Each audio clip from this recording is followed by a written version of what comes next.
عزتمند مسلمانانو ورونو د رمضان المبارک په دې بهترین میاشت کې د خپل بیبي سره سملاسل خپل بیبي خپلول دا بل اتفاق جایز دي.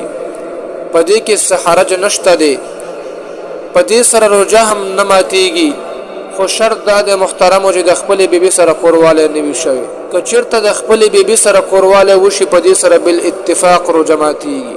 حضرت عائشہ رضی اللہ عنہ فرمائی کان رسول اللہ صلی اللہ علیہ وسلم یقبل وهو صائم، چې کله به پیغمبر علیه الصلاۃ والسلام خپل بیبي خپلوله په داسې حال کې چې هغه به روژه و، ویباشره وهو صائم، او کله به ورسره خپل بدن لګولو یعنی یو ځای به ورسره سملاسلو په داسې حال کې چې هغه به روژه و، ولکنه لاملککم لاربه، لیکن محترم دا خبر یاد ساتي چې پیغمبر علیه الصلاۃ والسلام بخپل بدن هغه بخپل قابو کې ساتو.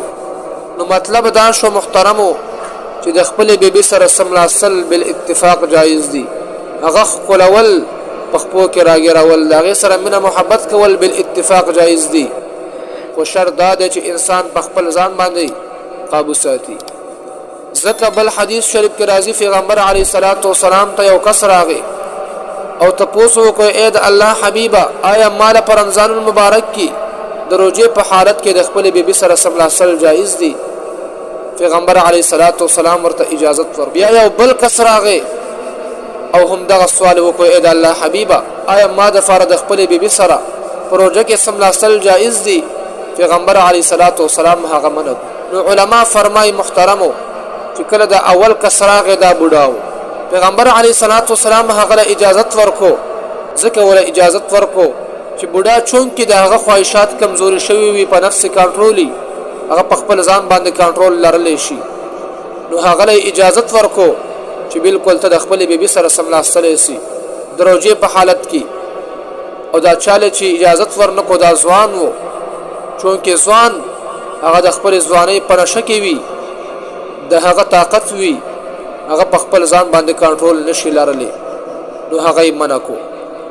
نو عزتمند ورونو د خپل بیبي سره په رمضان المبارک کې سملاسل هغه خپلول بل اتفاق جایز دي، لیکن که په داسې حالات کې انزال وشو نو روژه چې کوم د فاسدېږي، د هغې قضا به واپس راوړي.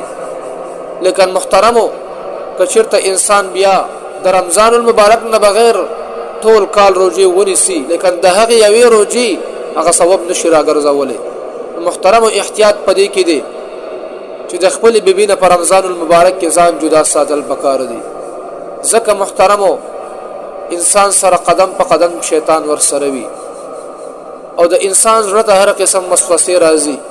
بهتر دا ده چې انسان خپل ځان په قابو کې وساتي او د خپل بیبي نه هغه په رمضان المبارک کې ځان جدا ساتي.